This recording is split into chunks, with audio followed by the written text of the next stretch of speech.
5 আগস্টের পরে বাংলাদেশের স্বৈরাচার মুক্ত হওয়ার পরে আমি এসেছি।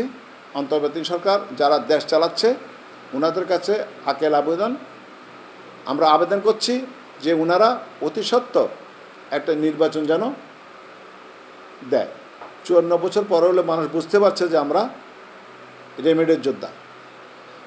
আর এই স্বৈরাচার পতনের আগে আমরা রেমেডির শাটডাউন করছি, আপনারা অবশ্যই সবাই জানেন এবং দেখেছেন।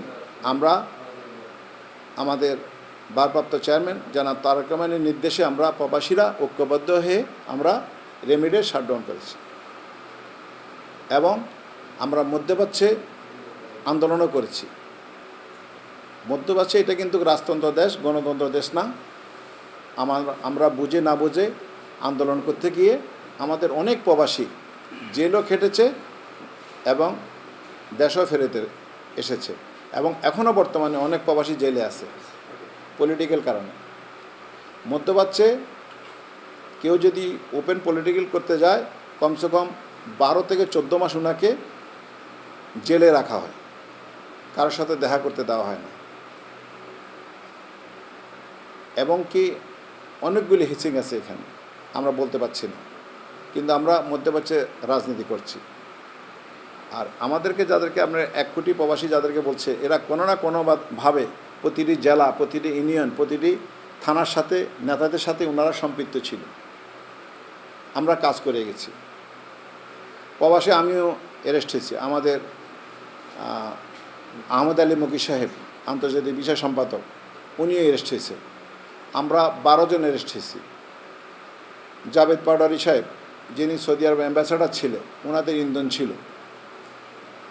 যিনি দিনে ভোট রাত্রে করিয়ে দেওয়ার কারণে আমলি সরকার ওনাকে মূল্যায়ন করেছে কোথায়?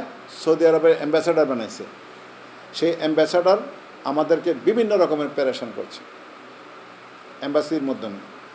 তো গত 16 বছর আমরা এগুলি সহ্য করেছি। যমুনা ইলেকট্রনিক্স ঈদে ডাবল খুশি অফার সিজন 3, যে কোনো পণ্য কিনলেই পাচ্ছেন নিশ্চিত ঈদ উপহার।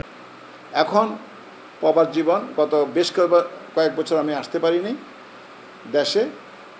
5 আগস্টের পরে বাংলাদেশের স্বৈরাচার মুক্ত হওয়ার পরে আমি এসেছি এবং এসে আমি আমার শাহবাগ আংশিক সোনাইমুড়ির সকল জনগণের সাথে আমি কাজ করছি, বাংলাদেশ জাতীয়বাদী দলকে ঐক্যবদ্ধ করছি এবং আমি এই যে আগামী নির্বাচন পর্যন্ত আমাদের যে একটা অন্তর্বর্তী সরকার আছে ওনাদের কাছে জোর দাবি জানাচ্ছি এবং আমার শাহবাগ, নোয়াখালী, সোনাইমুড়ি যেই বলেন সারা বাংলাদেশের 17 কোটি মানুষের জনগণের একটাই আকাঙ্ক্ষা। আমি যখন সবার সাথে কথা বলি ওনারা সবাই বলে নির্বাচন কখন হবে, নির্বাচন কখন হবে।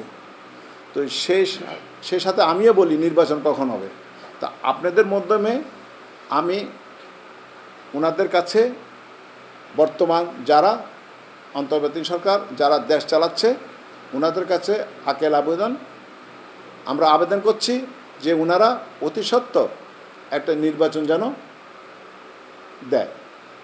নির্দলীয় নিরপেক্ষ নির্বাচন যদি হয় তাহলে অবশ্যই বাংলাদেশ জাতীয়বাদী দল বিপুল ভোটে বিজয় হয়ে ইনশাআল্লাহ আমরা সক্ষম হব, প্রচুর ভোটে বিজয়ে আমরা হব। আর আমরা ধানের শীষকে বিজয় করে আগামী দেশ নায়ক জনাব তারেক রহমানকে আমরা বাংলাদেশের নেতৃত্ব বুঝিয়ে দিতে চাই।